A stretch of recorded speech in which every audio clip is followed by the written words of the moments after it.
മേടിച്ചു. അപ്പോൾ ഞങ്ങളിങ്ങനെ ബട്ടർ സ്കോച്ച് കേക്ക് ഉണ്ടാക്കാമെന്നൊക്കെ ഓർത്തുകൊണ്ട് ഇങ്ങനെ ബട്ടറൊക്കെ വാങ്ങിച്ചു. പക്ഷെ അതിന് ഇൻഗ്രീഡിയൻസ് എന്താണെന്ന് ഞാൻ നോക്കിയില്ലായിരുന്നേ. ലാസ്റ്റ് നോക്കിയപ്പോൾ അതിനകത്ത് വേറെ എന്തൊക്കെയോ ഇൻഗ്രീഡിയൻസ് അഡീഷണൽ ആയിട്ട് വേണം. അപ്പം എന്ത് ചെയ്യും എന്നിങ്ങനെ ആലോചിച്ചു. ഇപ്പോൾ ബ്ലാക്ക് ഫോറസ്റ്റ് ഒക്കെ എപ്പോഴും തന്നെ ഉണ്ടാക്കി നമുക്കൊരു മടുപ്പായി തുടങ്ങിയ ഒരു സാധനമാണ്. അത് അത്ര താല്പര്യമില്ല. അപ്പം പിന്നെ എന്തെങ്കിലും ഒരു വെറൈറ്റി ആയിട്ട് ഉണ്ടാക്കണല്ലോ എന്ന് ഓർത്തിട്ട് ഒരു കേക്ക് ഞങ്ങൾ ഞങ്ങളുടേതായ രീതിയിലങ്ങ് ഉണ്ടാക്കാൻ പോവാണ്. അപ്പം അതിന് പ്രത്യേകിച്ച് പേരൊന്നുമില്ല. പേരെന്താ പറയണേ, പ്രത്യേകിച്ച് പേരൊന്നുമില്ല എന്ന് തന്നെ പറയാം. അപ്പം നമുക്ക് നോക്കാം ഇത് എങ്ങനെയാണ് ഉണ്ടാക്കുന്നതെന്ന് കേട്ടാ. പറഞ്ഞേ, എന്ത് കേക്ക് ഉണ്ടാക്കാൻ പോണത്? ഞാൻ പേര് വല്ല ഉണ്ടോ? ധ്യാൻ എന്നാണ് പേര് കേക്കിന്റെ. ധ്യാൻ പുതിയ കേക്കാട്ടാ. ധ്യാൻ എന്നാ കേക്കിന്റെ പേരെന്ന്. കേക്ക് ഞങ്ങള് കേക്ക് ഉണ്ടാക്കാൻ പോവാന്ന് പറ. ബുക്ക് കേക്കൊന്നും ഉണ്ടാക്കാൻ എനിക്കറിയില്ല. അവനെ Sumi's tasty kitchen, Sumi's kitchen അങ്ങനെയാന്ന് ഇത്തായില്ലേ, ആ ഇത്താക്ക് ബുക്കിന്റെ ഒരു കേക്ക് ഉണ്ടാക്കിയിട്ടുണ്ടല്ലോ. അപ്പൊ അത് കണ്ടിട്ട് അതുപോലെ കേക്ക് ഉണ്ടാക്കി തന്നെന്നാണ് പറയണേ. നമ്മളാണെങ്കിൽ കേക്കിന്റെ ആദ്യ അക്ഷരങ്ങൾ പഠിച്ചു തുടങ്ങിയിട്ടുള്ളൂ. ഞാൻ എങ്ങനെ ബുക്കിന്റെ കേക്ക് ഉണ്ടാക്കാനാ? ബുക്കിന്റെ കേക്ക് നമുക്ക് ഇച്ചിരി കഴിഞ്ഞിട്ട് കൊച്ചിന്റെ ബർത്ത്ഡേക്ക് ഉണ്ടാക്കാം. ഓക്കെ. ഇപ്പൊ നമുക്ക് സാധാരണ ഒരു കേക്ക് ഉണ്ടാക്കാം. കേക്ക് ഉണ്ടാക്കാം. അപ്പൊ നമുക്ക് വേഗം തന്നെ സ്റ്റാർട്ട് ചെയ്യാം. എന്തൊക്കെ വേണം ഇതിന് നമുക്കൊന്ന് നോക്കാം. എങ്ങനെയാവും അറിയില്ല. എല്ലാം നമുക്ക് എന്തായാലും ഒന്ന് ശ്രമിച്ചു നോക്കാം അല്ലേ. അപ്പം നമ്മളൊരു കേക്ക് ഉണ്ടാക്കാൻ നോക്കുമ്പോൾ ആദ്യം ചെയ്യേണ്ട കാര്യം എന്ന് പറഞ്ഞു കഴിഞ്ഞാൽ ഇതുപോലെ ഒരു ബട്ടർ പേപ്പർ എടുത്ത് ആദ്യമേ കേക്ക് ടിന്നങ്ങ് സെറ്റ് ചെയ്ത് വെക്കുക എന്നുള്ളതാണ്. അപ്പോൾ അതിനായിട്ട് നമുക്കൊരല്പം എണ്ണയൊക്കെ ഇതുപോലെ അങ്ങ് അപ്ലൈ ചെയ്തിട്ട് വേണം നമ്മൾ ഈ കേക്ക് ടിന്നിൻ്റെ ആകൃതിയിൽ ബട്ടർ പേപ്പർ മുറിച്ചെടുത്തതിന് ശേഷം നമുക്ക് വെക്കാനായിട്ട്. അപ്പോൾ ഇങ്ങനെ ചെയ്ത് വെക്കാനാണ് ഏറ്റവും ആദ്യം ചെയ്യേണ്ടത്. കാരണം നമ്മൾ ഈ ബാറ്ററൊക്കെ തയ്യാറാക്കി കഴിഞ്ഞതിന് ശേഷം നമ്മളിത് ചെയ്യാനായിട്ട് നിന്ന് കഴിഞ്ഞാൽ നമ്മൾ ഈ കേക്കിൻ്റെ ആ ഒരു എന്താ പറയുക സംഭവം, കേക്ക് പൊങ്ങി വരാണ്ടിരിക്കുക, അതുപോലെ കേക്ക് താന്നു പോകുക, അങ്ങനെയുള്ള പ്രശ്നങ്ങളൊക്കെ ഉണ്ടാകാൻ സാധ്യതയുണ്ട്. കാരണം ഈ കേക്കിൻ്റെ ബാറ്റർ തയ്യാറായി കഴിഞ്ഞാൽ ഉടനെ തന്നെ നമ്മളത് കുക്ക് ചെയ്യാനായിട്ട് ശ്രമിക്കുക. ഒരിക്കലും നമ്മളത് വെച്ചുകൊണ്ടിരിക്കരുത്. തയ്യാറാക്കി വെച്ചിട്ട് വേറെ പണിക്ക് പോകരുത്. അതാണ് ഉദ്ദേശിച്ചത് കേട്ടോ. അപ്പോൾ അത് നമ്മുടെ ഓയിൽ പേപ്പർ റെഡി ആയിട്ടുണ്ട്. അപ്പോൾ അതായത് ഇതുപോലെ സൈഡിലും കൂടി വെച്ച് കൊടുക്കുകയാണെങ്കിൽ നമുക്ക് കേക്ക് ഇങ്ങ് വിട്ട് പോരാൻ എളുപ്പമുണ്ട്. അല്ലെങ്കിൽ ഇച്ചിരി കേക്ക് അതേ പറ്റി പിടിച്ചിരിക്കുമോ. എനിക്ക് 1-2 പ്രാവശ്യം അബദ്ധം പറ്റിയിട്ടുള്ളതാണ്. ഓയിൽ ഈ ബട്ടർ പേപ്പർ വെച്ചാൽ പിന്നെ കേക്ക് കറക്റ്റായിട്ട് നമുക്ക് എന്താ പറയുക ഡീമോൾഡ് ചെയ്തെടുക്കാൻ പറ്റും. അല്ലെങ്കിൽ തണുത്ത് കഴിഞ്ഞാലും ചിലപ്പോൾ വിട്ട് പോരാൻ ഇച്ചിരി പാടുണ്ടാവും. അപ്പോൾ അതാ നമ്മുടെ കേക്ക് ടിന് തയ്യാറായിട്ടുണ്ട്. ഇനി നമുക്ക് ഇതിന് വേണ്ട ഡ്രൈ ഇൻഗ്രീഡിയൻസ് ആദ്യമേ അങ്ങ് ചെയ്തു വെക്കാം. അപ്പോൾ അതിനായിട്ട് ഞാനൊരു അരിപ്പയിലേക്ക് 1 കപ്പ് മൈദ എടുത്തിട്ടുണ്ട്. 250 ഗ്രാമിൻ്റെ കപ്പാണ് കേട്ടോ. അപ്പം 1 കപ്പ് മൈദ എടുത്തിട്ടുണ്ട്. പിന്നെ അതിനോട് ആ ഒരു കപ്പിൽ തന്നെ നമ്മൾ 1 കപ്പ് പഞ്ചസാര, പൊടിച്ച പഞ്ചസാരയാണ് എടുത്തിരിക്കുന്നത്. അപ്പോൾ ഒരു 3/4 കപ്പ് പഞ്ചസാര എടുത്ത് പൊടിച്ച് കഴിഞ്ഞാൽ നമുക്ക് ഈ 1 കപ്പ് പഞ്ചസാര കിട്ടും കേട്ടോ. അപ്പോൾ പഞ്ചസാര നമ്മൾ ഇതിൻ്റെ കൂടെ അല്ല കേട്ടോ ചേർക്കേണ്ടത്. പഞ്ചസാര നമുക്കങ്ങ് മാറ്റി വെച്ചേക്കാം, ഞാൻ പറഞ്ഞു എന്നുള്ളൂ. ഇത് നമ്മൾ മുട്ടയുടെ കൂടെയാണ് പഞ്ചസാര ചേർക്കുന്നത്. അപ്പോൾ നമ്മൾ ഇവിടെ ചേർത്തിരിക്കുന്ന 1 ടീസ്പൂൺ ബേക്കിംഗ് പൗഡറും അതുപോലെ തന്നെ 1/4 ടീസ്പൂൺ ബേക്കിംഗ് സോഡയും ചേർത്തിട്ട് നമ്മളിത് നന്നായിട്ടൊന്ന് അരിച്ചെടുക്കണം. അപ്പോൾ നമ്മളിതൊരു 3 തവണ ഈ ഒരു ഡ്രൈ ഇൻഗ്രീഡിയൻസ് ഒന്ന് അരിച്ചെടുക്കണം. 3 തവണ തന്നെ അരിച്ചെടുക്കണം കേട്ടോ കേക്കിനെങ്കിലാണ് നമുക്ക് നല്ല സോഫ്റ്റ് ആയിട്ടുള്ള കേക്ക് കിട്ടത്തുള്ളൂ. കാരണം ഇതിനകത്ത് ചേർത്തിരിക്കുന്ന ഇൻഗ്രീഡിയൻസ് എല്ലാം നന്നായിട്ട് മിക്സായി വരത്തുള്ളൂ. ഇനി നമ്മൾ അടുത്ത സ്റ്റെപ്പ് എന്ന് പറഞ്ഞു കഴിഞ്ഞാൽ നമ്മൾ മുട്ട ബീറ്റ് ചെയ്യാൻ പോവുകയാണ്. അപ്പോൾ അതിനായിട്ടൊരു 4 മുട്ട വേണം. അപ്പോൾ ഞാനൊരു 4 മുട്ട ഒഴിച്ചിട്ടുണ്ട്. ഞാനത് എഗ് വൈറ്റും അതുപോലെ തന്നെ എല്ലാ പാർട്ടും ഒന്നും സെപ്പറേറ്റ് ചെയ്തിട്ടൊന്നുമില്ല. നമ്മളിങ്ങനെ തന്നെയാണ് ചെയ്യാറ്. നന്നായിട്ട് കേക്ക് വരും, ഒരു കുഴപ്പമില്ല കേട്ടോ. അപ്പോൾ നമ്മൾ ആദ്യമേ മുട്ട നന്നായിട്ടൊന്ന് ബീറ്റ് ചെയ്തെടുക്കാം. എന്നിട്ട് അതിന് ശേഷം നന്നായിട്ടൊന്ന് ബീറ്റായി വരുമ്പോഴാണ് നമ്മൾ 1 ടീസ്പൂൺ വാനില എസൻസ് ചേർത്ത് കൊടുക്കുന്നത്. ആ വാനില എസൻസ് ചേർത്തിട്ട് നമ്മൾ 1 മിനിറ്റ് ഒന്ന് ബീറ്റ് ചെയ്യണം. അതിന് ശേഷം നമ്മൾ പഞ്ചസാര, അതായത് നമ്മൾ പൊടിച്ച് വെച്ചിരിക്കുന്ന പഞ്ചസാര ഒരു 2-3 തവണയായിട്ട് ഇതുപോലെ ഒന്ന് ചേർത്ത് നന്നായിട്ട് ബീറ്റ് ചെയ്തെടുക്കുക. ഇതിന് ശേഷം നന്നായിട്ട് ബീറ്റ് ചെയ്ത മുട്ട നന്നായിട്ട് പൊങ്ങി വരണം കേട്ടോ. അതുവരെ നമ്മളിത് ബീറ്റ് ചെയ്ത് കൊടുത്തുകൊണ്ടിരിക്കണം. അപ്പോൾ എൻ്റെ ഒരു 2 മിനിറ്റ് കൊണ്ട് തന്നെ നന്നായിട്ട് ഈ മുട്ട നന്നായിട്ട് പൊങ്ങി വന്നു. അതിന് ശേഷമാണ് നമ്മൾ ഓയിൽ ചേർത്ത് കൊടുക്കുന്നത്. അപ്പോൾ നമ്മുടെ മുട്ട നന്നായിട്ട് പതഞ്ഞ് പൊങ്ങി നന്നായിട്ട് വന്നിട്ടുണ്ട്. അപ്പോൾ ഈ സമയത്ത് നമുക്ക് ഓയിൽ ചേർത്ത് കൊടുക്കാം. ഓയിൽ ചേർത്ത് കൊടുത്തതിന് ശേഷം നമ്മൾ ഒരുപാട് നേരം മുട്ട ബീറ്റ് ചെയ്യരുത്. ആ ഓയിൽ ഒന്ന് നന്നായിട്ടൊന്ന് മിക്സായി വന്നാൽ മാത്രം മതി. അപ്പോൾ നമ്മുടെ മുട്ട ബീറ്റ് ചെയ്ത് റെഡി ആയിട്ടുണ്ട്. ഇനി നമ്മൾ ഡ്രൈ ഇൻഗ്രീഡിയൻസ് ഒന്ന് മിക്സ് ചെയ്തെടുക്കുകയാണ്. അപ്പോൾ ഈ ഡ്രൈ ഇൻഗ്രീഡിയൻസിൻ്റെ കാര്യത്തിൽ ഞാനൊരു കാര്യം വിട്ടുപോയിട്ടുണ്ടായിരുന്നു. ഒരു നുള്ള ഉപ്പും കൂടി നമ്മൾ ചേർത്തിട്ടാണ് കേട്ടോ നമ്മളൊന്ന് അരിച്ചെടുക്കുന്നത്. അത് ഞാൻ പറയാൻ വിട്ടുപോയതാണ്. നമ്മൾ ഇൻഗ്രീഡിയൻസ് അരിച്ചെടുക്കുമ്പോൾ അതിൻ്റെ കൂടെ ഒരു നുള്ള ഉപ്പും കൂടെ ചേർത്തിട്ട് വേണം അരിച്ചെടുക്കാൻ കേട്ടോ. അപ്പോൾ അത് 2-3 തവണയായിട്ട് നമുക്ക് ഈ ഡ്രൈ ഇൻഗ്രീഡിയൻസ് കുറേശ്ശെയായി കൊടുത്ത് നമുക്കിത് മിക്സ് ചെയ്തെടുക്കാം. മിക്സ് ചെയ്ത് എടുക്കുമ്പോൾ നമ്മൾ ശ്രദ്ധിക്കേണ്ട കാര്യം ഒരുപാട് കുത്തി ഇളക്കരുത്. ഇതുപോലെ ഒന്ന് ജസ്റ്റ് ഇങ്ങനെ ഒന്ന് റൗണ്ടായിട്ട് എടുക്കുക. എന്നിട്ട് ജസ്റ്റ് സെൻറ്ററിൽ കൂടി ഒന്ന് കട്ട് ചെയ്യുക. അങ്ങനെ ജസ്റ്റ് പതിയെ ഒന്ന് മിക്സ് ചെയ്തെടുക്കാവുള്ളൂ. കാരണം നമ്മൾ ഈ പൊങ്ങി വന്നിരിക്കുന്ന ഈ മുട്ട താന്നു പോയി കഴിഞ്ഞാൽ കേക്ക് ശരിയാവില്ല. അപ്പോൾ ഇതാ നമ്മുടെ ബാറ്റർ റെഡി ആയിട്ടുണ്ട്. അപ്പോൾ വേറെ നല്ല സ്പോഞ്ച് കേക്കിൻ്റെ ബാറ്റർ തന്നെയാണ്. എല്ലാവർക്കും അറിയാവുന്നതാണ്. ഇപ്പോൾ എല്ലാവരും ഈ കേക്ക് ഉണ്ടാക്കണ കാരണം എല്ലാവർക്കും തന്നെ അറിയാവുന്നതാണ്. അറിയില്ലാത്തവർ ആരെങ്കിലും ഉണ്ടെങ്കിൽ ജസ്റ്റ് ഒന്ന് പറഞ്ഞു തന്നു മാത്രമേ ഉള്ളൂ കേട്ടോ. അപ്പോൾ ഇതാ നമ്മൾ കേക്ക് ടിന്നിനകത്തേക്ക് മാറ്റിയിട്ടുണ്ട്. അപ്പോൾ ഞാനിത് മിക്സ് ചെയ്യുന്ന സമയത്ത് തന്നെ നമ്മുടെ പാത്രം അടുപ്പ് വെച്ചിട്ടുണ്ടായിരുന്നു. അത് ബേക്ക് ചെയ്യാനുള്ള പാത്രം അടുപ്പ് വെച്ചിട്ടുണ്ടായിരുന്നു. അപ്പോൾ അത് എടുക്കാൻ പറ്റിയില്ല, വീഡിയോ പിടിക്കാൻ പറ്റിയില്ല. വേറൊന്നുമല്ല, നമ്മളിതെല്ലാം കൂടെ ചെയ്യുമ്പം വീഡിയോ പിടുത്തം എല്ലാം കൂടെ ആകുമ്പോൾ കേക്ക് ചിലപ്പം നമ്മൾ ഉദ്ദേശിക്കുന്ന രീതിയിൽ വന്നെന്ന് വരത്തില്ല. അപ്പോൾ അതുകൊണ്ട് തന്നെ ഞാൻ പാത്രം വെക്കുന്നത് വീഡിയോ പിടിക്കാൻ പറ്റിയില്ല. അപ്പോൾ നമ്മളത് ഈ ഒരു ഡ്രൈ ഇൻഗ്രീഡിയൻസ് മിക്സ് ചെയ്യുന്ന സമയത്ത് നമ്മൾ ആ പാത്രം ഒരു മീഡിയം ഫ്ലെയിമിൽ സ്റ്റൗവിലേക്ക് വെക്കുക. അതിനുശേഷം നമ്മളിങ്ങനെയുള്ള കാര്യങ്ങൾ ചെയ്യുക കേട്ടോ. അപ്പോൾ നമ്മൾ ബാറ്റർ റെഡി ആകുമ്പോഴത്തേനും പാത്രം നന്നായിട്ട് ചൂടായിട്ട് വന്നിട്ടുണ്ടാവും. അപ്പോൾ നമ്മുടെ ഈ ബിരിയാണി ചെമ്പില്ലേ, അതിനകത്താണ് കേട്ടോ ഞാൻ ഉണ്ടാക്കുന്നത്. അപ്പോൾ ഞാൻ ജസ്റ്റ് നന്നായിട്ടൊന്ന് തട്ടിക്കൊടുത്തു. കാരണം എയർ ബബിൾസൊക്കെ നന്നായിട്ടൊന്ന് പോകണമല്ലോ, അല്ലായെങ്കിൽ നമ്മുടെ കേക്ക് കുഴിഞ്ഞും താന്നും ഒക്കെ പോകാൻ സാധ്യതയുണ്ട്. അപ്പോൾ അതുകൊണ്ട് നന്നായിട്ടൊന്ന് എന്ന് പറയണ ഒരു 10-15 പ്രാവശ്യമെങ്കിലും നമ്മളൊന്ന് തട്ടി അതിനകത്തുള്ള എയർ ബബിൾസൊക്കെ കളഞ്ഞതിന് ശേഷം വേണം ഇത് വെക്കാനായിട്ട്. അപ്പോൾ അതാ നമ്മുടെ പാത്രം ചൂടായിട്ടുണ്ട്. ഞാൻ ജസ്റ്റ് ഇതുപോലെ ഒരു കയ്യേറിട്ടിട്ടാണ് കേട്ടോ വെക്കണേ. അല്ലെങ്കിൽ നമ്മൾ ഈ പാത്രം സൈഡൊക്കെ നമ്മുടെ കയ്യിലേക്ക് തട്ടിട്ട് കൈയൊക്കെ നന്നായിട്ട് പൊള്ളാൻ സാധ്യതയുണ്ട്. അപ്പോൾ അതാ നമ്മുടെ കേക്ക് ഇങ്ങനെ ഇറക്കി വെച്ചു. അപ്പോൾ ഇതൊരു 25 മിനിറ്റ്, കറക്റ്റ് 25 മിനിറ്റ് ആകുമ്പോൾ നമ്മുടെ കേക്ക് റെഡി ആയിട്ടുണ്ടാകും. അപ്പോൾ അത് ഓരോ പാത്രത്തിനനുസരിച്ചാണ് കേട്ടോ ഈ സമയം. കാരണം ഞാൻ യൂട്യൂബിൽ കണ്ടിട്ട് ഒരുപാട് ടൈം നോക്കിയിട്ടുണ്ട്. അതൊന്നും നടക്കാനിട്ട് ഞാൻ ലാസ്റ്റ് എൻ്റെ ഫ്രണ്ട് ശ്രീതയോട് ചോദിച്ച് അവളാണ് എനിക്കിത് ഇത്രയും എന്താ പറയുക ഇത്രയെങ്കിലും ആക്കി തന്നത് എനിക്ക് കേക്ക്. കാരണം ഞാൻ ഒരുപാട് ടൈം ചിലപ്പോൾ തുറന്നു നോക്കും, ഇടയ്ക്കൊക്കെ തുറന്നു നോക്കും. അങ്ങനെ നോക്കുമ്പോൾ മിക്കവാറും ആയിട്ടുണ്ടാവില്ല. അപ്പോൾ ഞാനിങ്ങനെ ടൈം വെച്ച് കറക്റ്റ് മനസ്സിലാക്കിയെടുത്താണ്. 25 മിനിറ്റ് കറക്റ്റ് ആകുമ്പോൾ നമ്മൾ തുറന്നു നോക്കിയാൽ നമ്മുടെ കേക്ക് റെഡി ആയിട്ടുണ്ടാവും. അതിന് ഇടയ്ക്കൊന്നും നമ്മൾ തുറന്ന് നോക്കരുത്. അങ്ങനെ തുറന്നു നോക്കിയാൽ നമ്മുടെ കേക്കിൻ്റെ സെൻറ്ററൊക്കെ കുഴിഞ്ഞു പോകാൻ സാധ്യതയുണ്ട് കേട്ടോ. അപ്പോൾ നമ്മുടെ കേക്ക് റെഡി ആയിട്ടുണ്ട്. കറക്റ്റ് സമയമാണ് കേട്ടോ എൻ്റെ.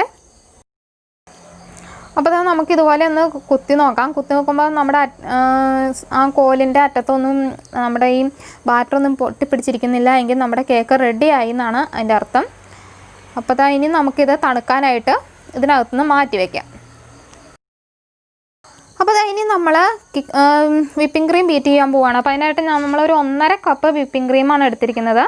അപ്പോൾ ശരിക്കും പറഞ്ഞാൽ നമ്മൾ വീട്ടിലൊക്കെ കേക്ക് തയ്യാറാക്കുമ്പോൾ 1.5 കപ്പിൻ്റെ ആവശ്യമില്ല കേട്ടോ. ഒരു 1.25 കപ്പൊക്കെ എടുത്താൽ മതി. അപ്പോൾ ഞാനൊരു 1/2 ടീസ്പൂൺ വാനില എസൻസ് ഒഴിക്കാൻ നോക്കിയതാണ്. അപ്പോൾ 1/4 ടീസ്പൂണിൻ്റെ സ്പൂൺ ആയാലും 2 പ്രാവശ്യം ഒഴിക്കണമല്ലോ. അങ്ങനെ ഒഴിച്ചപ്പോൾ ആദ്യത്തെ പ്രാവശ്യം ഒഴിച്ചപ്പോൾ തന്നെ അറിയാണ്ട് കുപ്പിയിൽ നിന്ന് ഇച്ചിരി അങ്ങ് ചാടി. അപ്പോൾ ഏകദേശം 1/2 ടീസ്പൂൺ തന്നെ ആയി. അപ്പോൾ പിന്നെ ഒന്നും ചെയ്തില്ല. പിന്നെ 2 ടേബിൾ സ്പൂൺ പഞ്ചസാരയാണ് ചേർക്കേണ്ടത് കേട്ടോ. അപ്പോൾ ഇതെല്ലാം കൂടി നമുക്ക് നന്നായിട്ടൊന്ന് ബീറ്റ് ചെയ്തെടുക്കാം.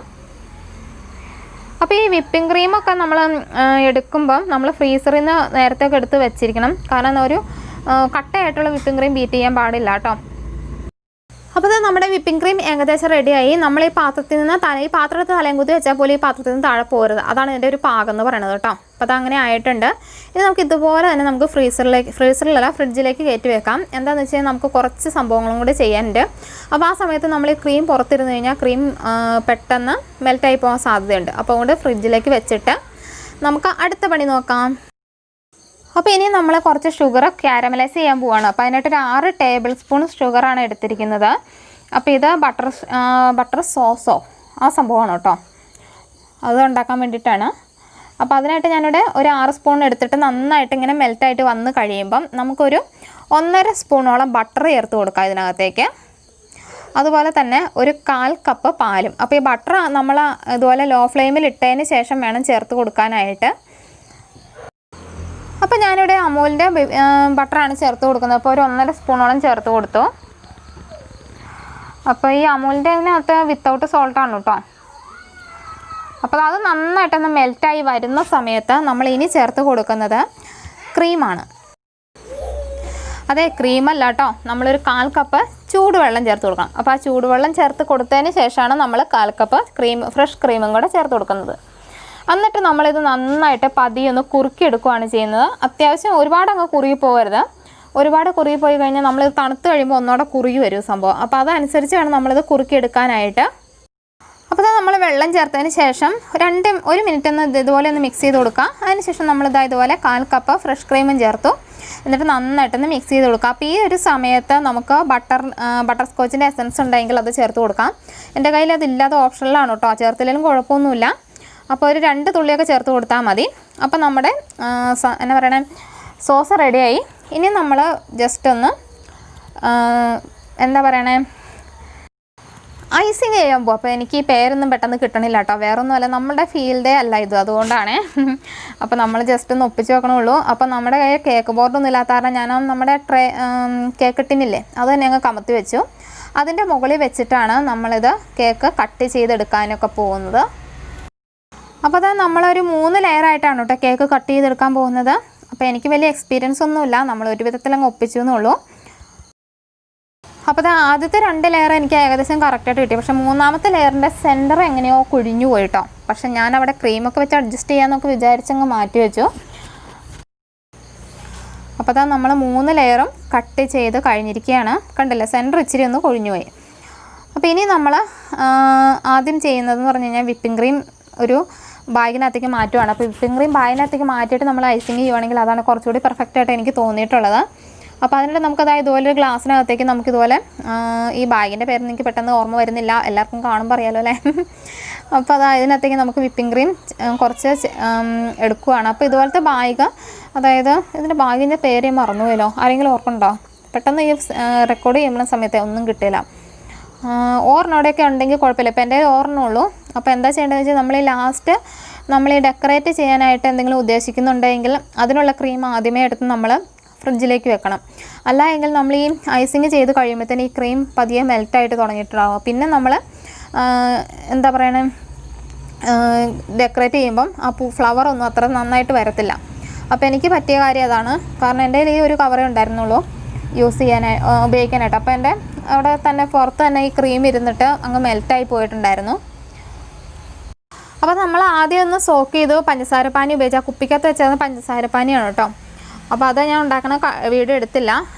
അത് അറിയാനൊന്നുമില്ല. ഒരു 3 സ്പൂൺ പഞ്ചസാര എടുത്തൊരു 1/4 കപ്പ് വെള്ളത്തിലേക്ക് ഇട്ട് നന്നായിട്ടൊന്ന് മെൽറ്റ് ചെയ്തെടുത്താൽ മതി, അത്രേ ഉള്ളൂ. അപ്പോൾ അത് ഒഴിച്ചതിന് അതിൻ്റെ മുകളിൽ വന്നിട്ട് നമ്മൾ ആ സോസും ഒരു ലെയർ ഒഴിച്ച് കൊടുത്തിട്ടുണ്ട്. എന്നിട്ട് അതിൻ്റെ മുകളിലാണ് നമ്മളിങ്ങനെ ഈ ക്രീം വെച്ച് ഡെക്കറേറ്റ് ചെയ്യുന്നത്. അപ്പോൾ എൻ്റെ എക്സ്പീരിയൻസ് കുറവുകൊണ്ടും നമ്മളിത് ചെയ്ത് വരുമ്പം ഫുള്ളായിട്ട് വീഡിയോ എടുക്കാൻ തുടങ്ങിക്കഴിഞ്ഞാൽ നമ്മളൊരു 2 മണിക്കൂർ കൊണ്ട് നമ്മൾ ഈ കേക്ക് തീരില്ല. അതുകൊണ്ട് ഞാൻ ആദ്യത്തെ ലെയർ മാത്രം ഒന്ന് കാണിച്ചിട്ട് ബാക്കി ഞാൻ ഫുള്ളായിട്ടൊന്ന് ഐസിങ് ചെയ്തതിന് ശേഷം കാണിച്ചു തരാവേ.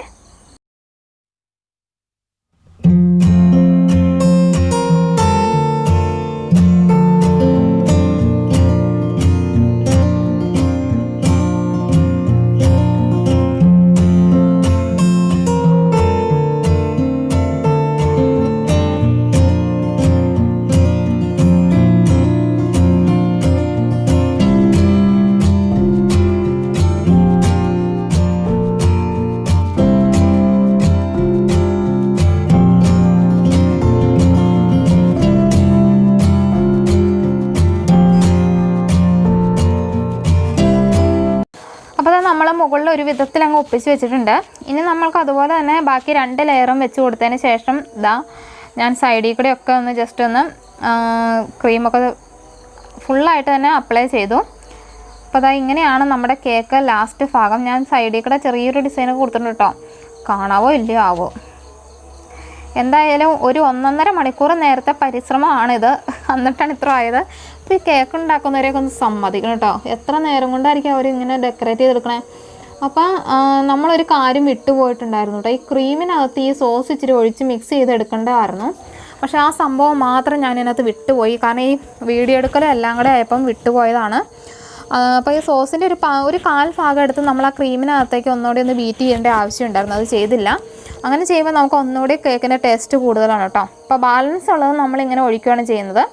പിന്നെ എനിക്ക് പറ്റിയ അബദ്ധം എന്ന് പറഞ്ഞു കഴിഞ്ഞാൽ വേറൊന്നുമല്ല, നമ്മൾ ഈ സോസ് ഇച്ചിരി കുറുകി വരണ്ടായിരുന്നു, കുറച്ചുകൂടി ഒന്ന് കുറുകി വരണമായിരുന്നു. എങ്കിലാണ് നമ്മൾ ഈ കേക്കിൽ നന്നായിട്ട് അത് നിൽക്കുകയുള്ളൂ.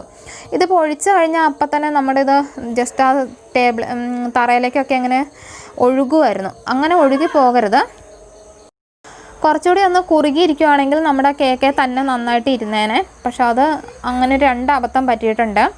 കാരണം ഈ വീഡിയോ ഒക്കെ എടുക്കണ നമ്മൾ തന്നെ എല്ലാം തന്നെ ആകുമ്പോഴേ നമ്മൾ എന്തെങ്കിലുമൊക്കെ വിട്ടുപോകാനിടയ്ക്ക് അച്ചുക്കുട്ടൻ നീറ്റ് വന്നു. അപ്പോൾ അവൻ്റെ കൂടെ കുറേ നേരം പോയി.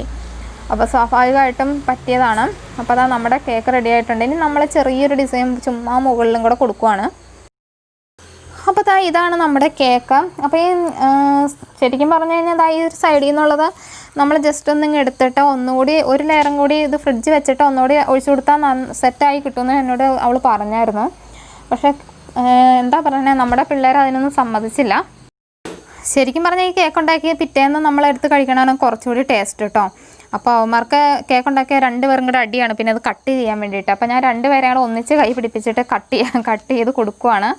അല്ലെങ്കിൽ പിന്നെ അത് മതി അവിടെ ഒരു വഴക്കുണ്ടാവാനായിട്ട്. അപ്പോൾ അവന്മാരുടെ സന്തോഷമാണ് കാണണം മുഴുവൻ കേട്ടോ. ഭയങ്കര ഇഷ്ടമാണ് കേക്ക് ഉണ്ടാക്കാൻ. അപ്പോൾ ഞാനിന്ന് ഒച്ചപ്പാടുണ്ടാക്കിയായിരുന്നാണ് ഇന്നിപ്പോൾ ഉണ്ടാക്കിയത് തന്നെ. അപ്പോൾ അച്ചുക്കുട്ടനെ എടുത്ത് കൊടുത്തു. അച്ചുക്കുട്ടന് ആദ്യം കൊടുക്കാനായിട്ട് അച്ചുക്കുട്ടൻ ആദ്യം അതിന് സിത്താന്തം കണ്ടോ, ദേഷ്യമാണ് എന്നോട് ഭയങ്കര. അപ്പോൾ ഇന്നത്തെ വീഡിയോ ഇത്രയേ ഉള്ളൂ കേട്ടോ. ഞങ്ങളങ്ങനെ കേക്കൊക്കെ കട്ട് ചെയ്ത് കഴിച്ചു. അപ്പോൾ എന്താ പറയണേ, ബാക്കി വീഡിയോസൊന്നും എടുക്കാൻ പറ്റില്ല. അച്ചുക്കുട്ടനെ ഇടയ്ക്ക് അത് കരച്ചിലൊക്കെ പാസ്സാക്കി. അപ്പോൾ അതുകൊണ്ട് ബാക്കി വീഡിയോസൊക്കെ നമ്മളിവിടെ ക്യാൻസൽ ചെയ്തു. അപ്പോൾ ഇന്നൊരു ചെറിയൊരു വ്ളോഗായിട്ട് ചെയ്യാമെന്ന് വിചാരിച്ചാണ്. എല്ലാവർക്കും ഇഷ്ടപ്പെടുമോ അറിയില്ല. ഇഷ്ടപ്പെട്ടുവെങ്കിൽ മറക്കാതെ ഒന്ന് ലൈക്ക് ചെയ്യുക, ഷെയർ ചെയ്യുക. അപ്പോൾ വീണ്ടും ഒരു വീഡിയോയുമായി കാണുന്നവരെ